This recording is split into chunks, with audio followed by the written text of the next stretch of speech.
Parched Southern California was forecast to face more dangerous winds on Wednesday, but could get some badly needed rain this weekend, dampening the prospects of another round of killer wildfires, though even a small amount of precipitation could create new challenges like toxic ash runoff. According to Associated Press, Los Angeles officials were preparing for that prospect even as a small number of residents were allowed to return to the devastated Pacific Palisades and Altadena areas, and firefighters quickly controlled small blazes that broke out. Los Angeles County supervisors also approved an emergency motion to install flood control. Winds eased somewhat Tuesday afternoon after peaking at 60 miles per hour in many areas, but gusty conditions were expected to return in the next 2 days. Red flag warnings for critical fire risk were extended through 8 p.m. Pacific Standard Time Thursday in LA and Ventura counties. Fire engines and water-dropping aircraft allowed crews to swiftly douse several small blazes that popped up in LA and San Diego counties, officials said.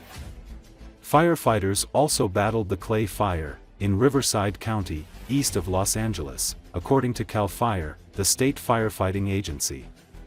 CAL FIRE's website said on Wednesday morning that the fire had burned 39 acres and was 40% contained.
Winds picked up on Tuesday in Southern California, and at least a couple of new wildfires broke out as firefighters remained on alert in extreme fire weather 2 weeks after 2 major blazes started that are still burning in the Los Angeles area.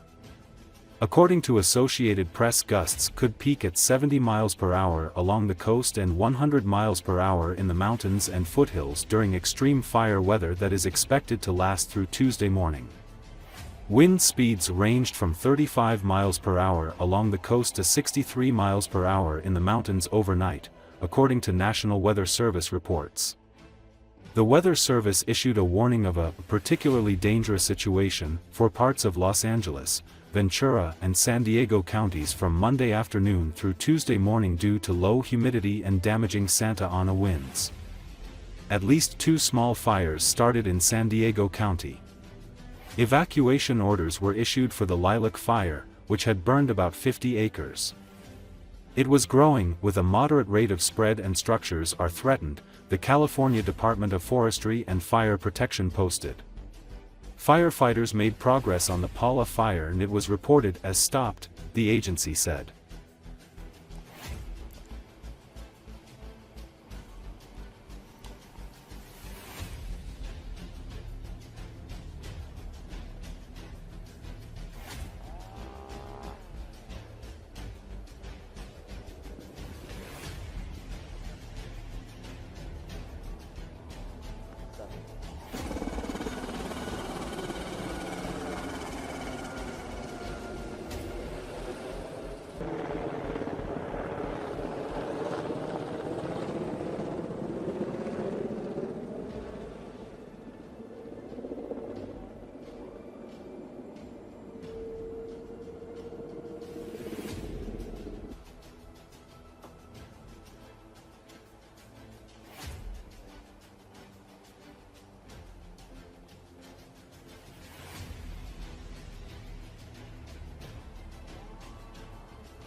According to experts, after the deoccupation of Crimea, many of the new strikes will leave the peninsula themselves, especially the military and their families. 50% are the military, security forces, officials, those who will leave themselves. They won't even need to be asked, because they understand what awaits them, says political scientist Evgenia Goryunova in a story by Krim.Reli. I am sure that at least 50% and even more of those who settled after 2014 will leave, notes Crimean journalist Imran Husseinov. In his opinion, a significant portion of those who lived on the peninsula before 2014 and who supported the occupation of Crimea will also leave. As Sevastopol resident Roman Martinovsky notes, many Crimeans have recently been working out escape routes by buying up apartments in the Krasnodar region in Russia.